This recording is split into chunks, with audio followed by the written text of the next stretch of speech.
Gran gusto de saludarlos en este nuevo programa de Corrientes de Pensamiento. Hoy contamos con un licenciado en Ciencias Políticas, un hombre que se ha dedicado a estudiar, a analizar los temas y por eso profesor de la Universidad de San Andrés, de la Universidad de Itela, y tiene una enorme carrera desde el punto de vista de del CIPEC, integrante del CIPEC. Es decir, que Juan Germano, que mencioné y me vuelvo a repetir, hoy cumple una tarea fecunda en el análisis político y en hacer mediciones que demuestran cómo están las cosas en este momento. Juan, te mando un abrazo, te agradezco tu presencia y digo, si vos querés, empezamos a analizar cómo es la situación actual con mediciones que vos tenés en nuestra querida Argentina. Bueno, Pocho, ¿qué tal? Un gusto estar de vuelta por acá, hacía rato que no nos veíamos. Sí, a ver, la verdad que Argentina suele ser un país en donde pasan un montón de cosas constantemente. Esa famosa frase que dice que Argentina, una semana parece un mes, ¿no?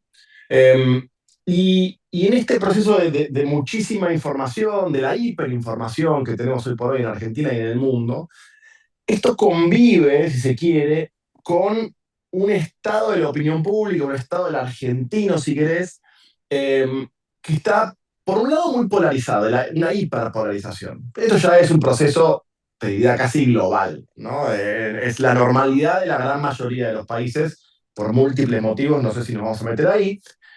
Pero entonces, claro, lo que te da este proceso de hiperpolarización es que los infinitos estímulos que van ocurriendo, las noticias que vienen todos los días, lo que aparecen, también genera que haya poca movilidad. ¿Por qué? Porque estamos ante núcleos de apoyo o de rechazo muy, pero muy duros. Digo, el gobierno tiene un núcleo de apoyo durísimo que se mueve muy poquito para arriba en los momentos buenos y se mueve muy poquito para abajo en los momentos malos, ¿no? Entonces, lo que genera es que no hay, no haya tanto cambio, inclusive con la acumulación de nuevos estímulos. Obviamente, y ahí cierro un poco el estado actual, el, el gobierno de Milei asume en 2023, yo siempre digo, con un monomandato, un único mandato, o una gran problemática que tenía buena parte de Argentina. Dos puntos, inflación. O sea, la inflación era el monomandato, Sí, hacía 10 años que venía siendo el principal problema de los argentinos. O sea, una década entera siendo el principal problema, inflación. Claro, en el proceso de desinflación, todavía no está resuelta, no está eliminada, pero sí lo que fue pasando ya de cara a la elección de mitad de término del año pasado, es que uno observaba como esa monopreocupación, ese monomandato, inflación, inflación, inflación, empezó a bajar. ¿Por qué? Justamente por la baja inflacionaria. Y lo que empezó a subir como preocupación, que es como que le da un nuevo, de vuelta, un nuevo mandato a esta segunda parte de la gestión Milei, una nueva demanda a esta segunda parte de la gestión Milei, tiene más que ver con cuestiones similares, pero no es tan obvia, que tiene que ver con un poco con trabajo, con poder de compra, digamos, tiene que ver. Es el bolsillo, en definitiva, pero no es tan evidente y tan clara como el número mensual que recibimos todos los meses de la inflación en el tanto por ciento. de acuerdo, Juan. Y los números en este momento, ¿cómo están dando? ¿Y cómo ves, ahora que hablamos de la actualidad, cómo ves el futuro? Los años del 27, a ver cómo vamos viendo y qué influencia tiene lo que está ocurriendo con algunos funcionarios. Por ejemplo, con Adorni y también otras cuestiones que realmente preocupan y que este tema del Banco Nación y otra serie de cuestiones. Porque sobre Bueno, la lista yo te dejo a vos mejor que yo para analizar. a ver, yo creo que hay dos cosas, ¿no? esto es histórico de Argentina, pero el gobierno, así como entró con un monomandato para resolver la inflación, también entró con un discurso, una narrativa inicial, una fuerza inicial de lo que se denominó anticasta, ¿no? Ir en contra de la casta. A mí, me permito reinterpretarlo porque me parece que aplica mejor para entender algunos procesos. Yo creo que tiene que ver con ir contra los privilegios. O sea, el gobierno tuvo un mandato inicial, una fuerza, un motor inicial de romper privilegios, ¿no? Eh, Privilegios de todo tipo, entre a veces el periodismo que recibe pauta, a veces el empresario que trabaja con el Estado, a veces el político que no sé qué, que tiene tantos asesores. Es muy variable, ¿eh? El privilegio puede ser dentro de la universidad pública, los que no quieren que los auditen. Conceptualmente, el concepto de privilegio es bastante variable y, y de vuelta, le dio como ese motor inicial, ¿no? Porque Argentina en el 2023 tenía un montón de alternativas para elegir. Digo, se puede votar a Grabois, se puede votar a Massa, se podría votar al peronismo federal, se podría votar a Horacio Rodríguez Larreta, se podría votar a Patricia Bullrich, que ya era una alternativa entre comillas de derecha. Bueno, Argentina eligió lo más lejano al sistema. Por eso digo, es un voto antisistema. Entonces, pasó el tiempo en estos casos que planteas ahora, pero no hace falta ser igual al sistema, todo lo que sea parecido, lo que huela igual. Y ahí es por eso es lo Adorni o lo del Banco Nación u otras cosas que pueden aparecer son tan graves en la propia narrativa del gobierno. No necesariamente tiene que ser, pero es igual a lo anterior. Con que huela similar, con que se parezca un poquito, hay como una especie de rechazo inercial que tiene que ver con uno de los motores por los cuales Milei es presidente. Entonces, desde ahí es donde es peligroso, si se quiere, este proceso para el gobierno o es particularmente doloroso. También es cierto, esto por eso lo que yo decía al principio, en Argentina la combinación entre problemática económica y corrupción, ¿no? Y la verdad que nuestra historia marca, hay infinitos ejemplos, que en términos de opinión pública, los casos de corrupción tienen más impacto en la opinión pública cuando la cosa económica está difícil. Digo, esto ha pasado desde siempre. Juan, fíjate que el tema del desempleo y la corrupción son los temas que más preocupan a la gente. Vos sabés mejor que yo, de acuerdo a las mediciones que hiciste. Y yo pienso, la actitud que asuma el presidente en este aspecto, sin ninguna duda va a traer una situación a favor o en contra. Y yo pienso que si los funcionarios cuestionados permanecen siendo analizados por la justicia o juzgados, veremos qué le trae como consecuencia. Sobre todo cuando uno de los puntos por los cuales llegó a la presidencia Javier Milei es porque era contra la casta, contra esto, contra lo otro. Y ahora estamos cometiendo, me parece a mí, no digo como decir, huele, errores similares en esta.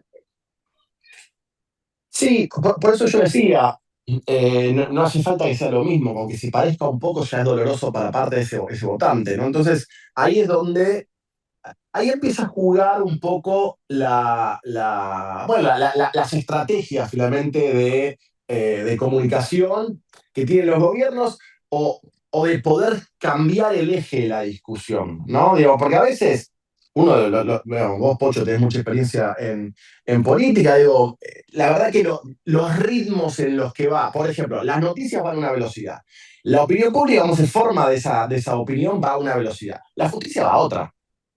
La justicia va a otra. Entonces, digamos, no siempre es compatible, ¿no? Porque uno puede, conceptualmente tiene todo el sentido del mundo, esperar a que la justicia defina algo, pero la justicia puede tardar 2 años, 3 años, 5 años, 15, 20, ¿no? Entonces, esa diferenciación de velocidades está un poco la gimnasia que tienen los gobiernos para poder cambiar el eje de la discusión, ¿no? Entonces, de hecho, es más, el gobierno vino con una buena noticia que tuvo que ver con el fallo de la Corte de Estados Unidos, donde nos ahorramos de pagar 16.000 millones de dólares. Era un hito de comunicación que el gobierno explotó. Ahora, y explotó muy bien.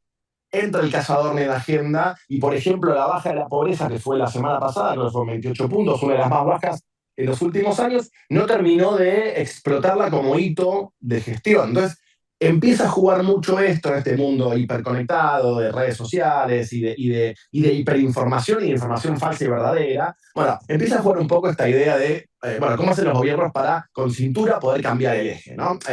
También explica tal vez lo que fue el fin de semana de Pascuas, en donde Javier Milei ocupó con más de no sé, 300 tweets el mundo digital, atacando de diversas maneras, intentando de vuelta este cambio de eje. Bueno, esto es parte de la dinámica política, es parte de gestionar un país.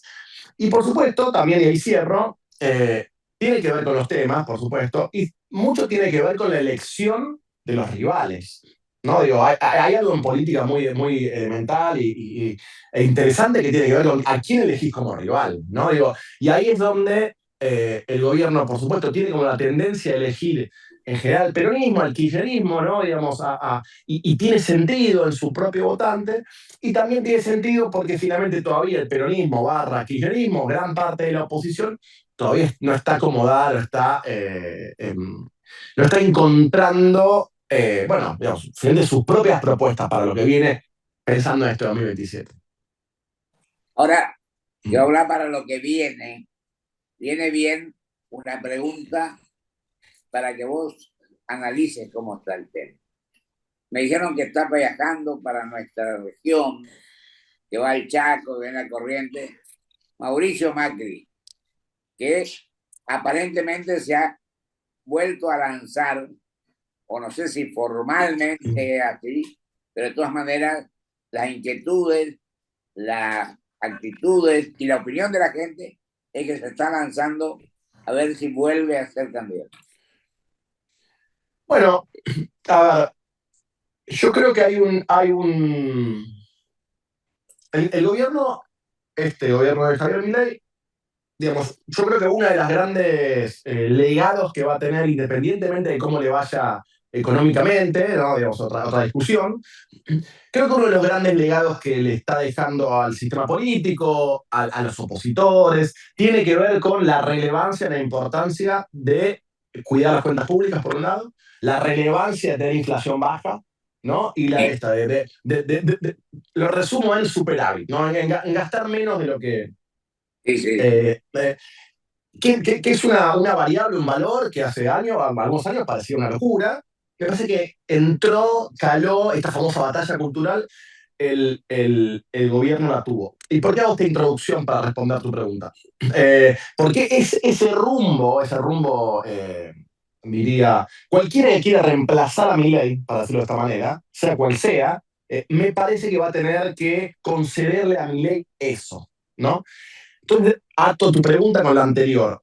Como yo todavía no veo también el peronismo o el kirchnerismo o, digamos, la principal oposición con la potencialidad de darle a esa concesión al gobierno para crecer a partir de ahí, digamos, bueno, esto lo vamos a mantener, pero haremos esto y esto de manera distinta. Creo que todavía ahí no está cómodo la oposición, en donde tener otras alternativas que vayan manteniendo ese rumbo, digo, Macri, puede ser Macri, pueden ser otros, me parece que tiene cierto sentido, ¿no? En la oferta electoral. Por eso me parece que tiene la figura de Macri, pero tampoco le pongo el nombre propio de Macri, pueden ser otros, pero me parece que el rumbo es lo que me parece que es relevante o es necesario, se quiere, para ser competitivo en el 2027. Y esto es para cualquiera, para Macri, para el peronismo, para el kirchnerismo o para otras fuerzas que quieran disputar el poder a Milei. Desde ahí me parece que es relevante tal vez uno de los grandes legados, me parece, de este proceso político de Milei, dure 4, dure 8, independientemente de cuánto dure e independientemente de cómo le vaya económicamente. Entonces, desde ahí, bueno, hay que ver si es la figura de Macri o no. Lo que sí pues, se observa, se percibe, etcétera, que, y esto me parece que es un desafío para todo el sistema político, no solo lo pongo en la figura de Macri, digo, el argentino votó en el 2023 a un antisistema, Javier Milei, alguien fuera del sistema. todo el sistema le va a costar más de lo normal, me parece, más de lo normal, poder presentarse como alternativa eficiente, como alternativa potable, como alternativa electoralmente posible. Porque de vuelta, ya una ira, un escape del argentino del sistema. Volver al sistema no es tan fácil. No es tan No, fácil, ¿no? Digo, hay un desafío para todos los que quieren representar eso, digo, ¿no? Entonces ahí, en ese quiebre que fue el 2023, todavía no está resuelto en la opinión pública. tenés razón cuando decir volver al sistema será bastante complicado. Ahora, ¿cómo ves las otras fuerzas, las otras eh, entidades políticas o partidos políticos, cómo se movilizan y cuál es la actitud de generar una nueva postura que satisfaga los intereses de la gente? Bueno, yo te diría lo siguiente, y te pongo un número para ejemplificarlo. Milei gana en el 2023, el 90% de los argentinos quería hacer grandes cambios. Argentina requiere grandes cambios, cambios profundos. 90, casi unánime, 90%. Te pongo en contexto, en 2015, cuando sube Macri, esa misma pregunta, el concepto, que es un concepto, diría, no es evidente qué significa, pero es el concepto de grandes cambios, hay que hacer grandes cambios. Cuando sube Macri era el 60%. Cuando sube Milei era el 90%. ¿Qué quiero decir con esto? Eh, Había una necesidad de salir del status quo. ¿Hacia dónde? Casi te diría hacia cualquier lado. Sacame del status quo, ¿no? Cambiar. ¿A dónde vamos a cambiar? Cambiame ya. Argentina requiere cambios profundos. Entonces, este concepto de cambios profundos, ahí es donde el gobierno, por eso digo, una cosa es, pensando en la oposición, el gobierno corre con ventaja ¿cuándo? Cuando es los cambios profundos que propone mi ley, contra qué se pelean? Contra status quo, contra los que no quieren cambiar. Claro. Distinto es, y ahí está, por eso digo, el desafío de cualquier fuerza política, hablo del peronismo por ser la principal oposición, pero digo, el desafío que tiene el peronismo de cara al 2027 es presentar sus grandes cambios. Para que la discusión pase a ser los grandes cambios que propone mi ley son A, B y C, contra los grandes cambios que propone el peronismo son Y, Z y W. Cuando vos vas a ese nivel de presentación de ofertas y presentación de rumbos, bueno, ahí creo que es otro partido, porque mientras el partido sea entre el gran cambio que propone mi ley contra status quo, contra no, contra el rechazo, ahí es donde el concepto de cambio corre con ventaja. Entonces, vos me decís, ¿qué hará el peronismo o las otras fuerzas? Bueno, me parece que su desafío es presentarle a la ciudadanía cuáles van a ser los grandes cambios que proponen ellos para ir a competir con los grandes cambios de mi ley.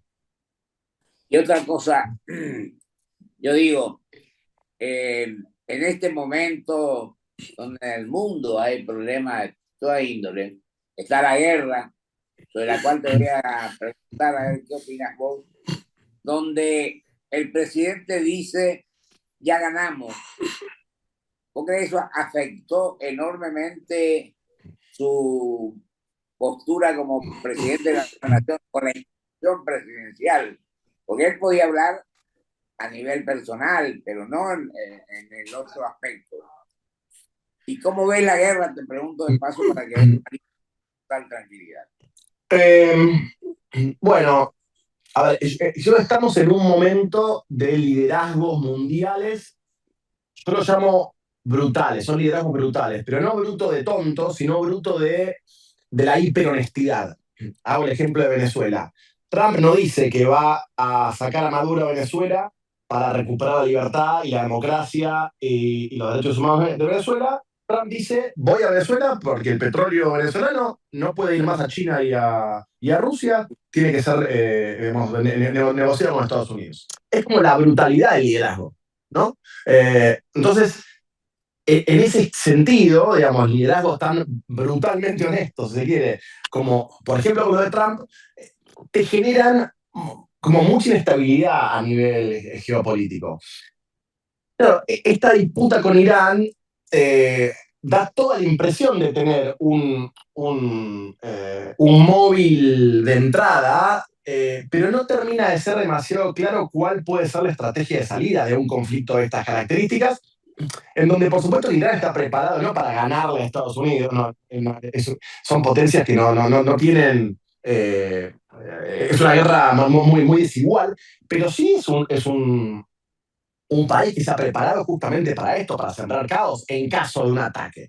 Entonces, finalmente no es solamente Irán-Estados Unidos o solamente una cuestión regional, este conflicto se transforma automáticamente en una cuestión global, ¿no? En donde, cuando vos tocas algo tan sensible como, por ejemplo, el petróleo, digamos, todo se mueve. Entonces lo siente Estados Unidos, lo siente Irán, lo siente China, que de hecho se mete ahora por medio de Pakistán un poco a intentar encontrar una salida a este conflicto. Pero lo que quiero decir con esto es este proceso de tanta novedad, de tanto cambio, donde, insisto, este tipo de liderazgos te generan cierta inestabilidad global eh, a países como los nuestros, en donde cualquier cosa que se mueva en el mundo nos influye, y en este proceso de todavía cierta fragilidad que el gobierno está planteando, en donde es un proceso largo todavía de reconstrucción de la Argentina, bueno, le genera problemas en términos políticos competitivos, internos, y de vuelta, cuando se tocan temas sensibles como el petróleo traslada la nafta todos los días, la nafta de todos los días se traslada a precios más altos son más inflación, bueno, Sí. es un combo que ya lo conocemos. Ahora, Juan, pero aparte, vos te diste cuenta cuando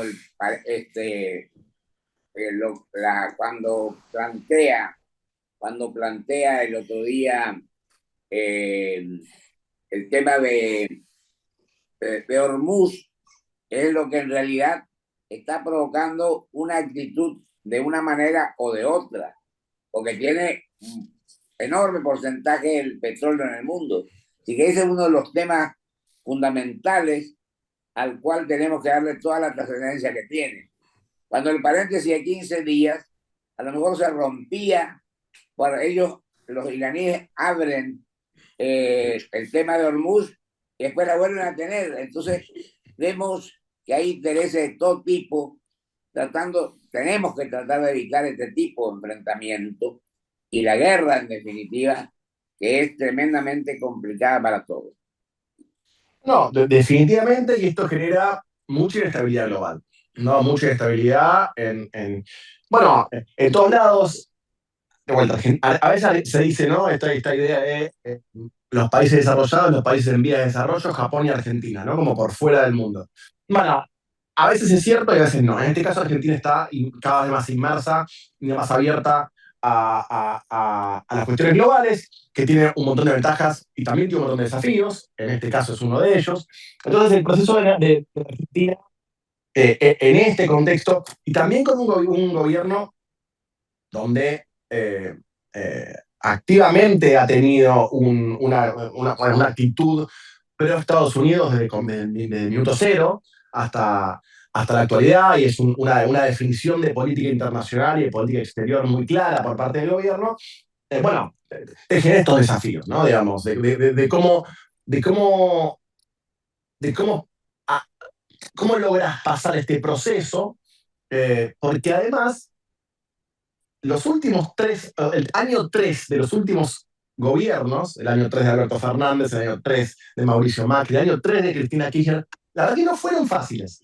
Y este año 3 de Javier Milei tampoco viene siendo fácil. Entonces, hay un desafío ahí y que también nos pone en este proceso en cierta ventana de oportunidad que el gobierno tiene para este año no electoral, donde reivindicó su poder político el año pasado en la elección, donde le fue no solo bien, sino un poquito por encima de lo esperado, con la ayuda de Estados Unidos, digamos, pero conceptualmente le fue muy bien en las elecciones, le permite tener un estado de situación parlamentario distinto, por ende una estrategia parlamentaria distinta, lo vimos ahora aprobando con bastante comodidad una ley que en otro momento histórico no sé si hubiese pasado, como la ley de glaciares.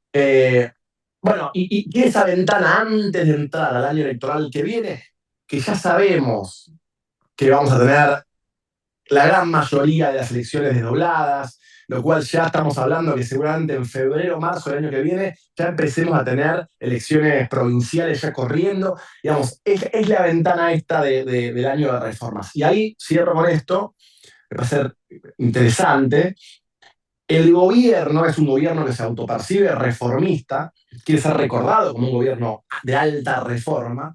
Bueno, uno de los desafíos que tiene que ver con esta palabra mágica de reforma. Digo, pues el gobierno puede hacer reformas, reforma laboral, por ejemplo, o, bueno, o una ley de glaciares, y el gran desafío para el gobierno es no transformarse en un gobierno de reformas que no reforman. Quiero decir, el alerta amarilla que podría tener el gobierno es si cambia algo, digamos, algo laboral. Se percibe que el gobierno avanzó en cierto camino y pasan 2 meses, 3 meses, 5 meses, 6 meses, 8 meses, un año y medio, y la percepción es que nada cambió.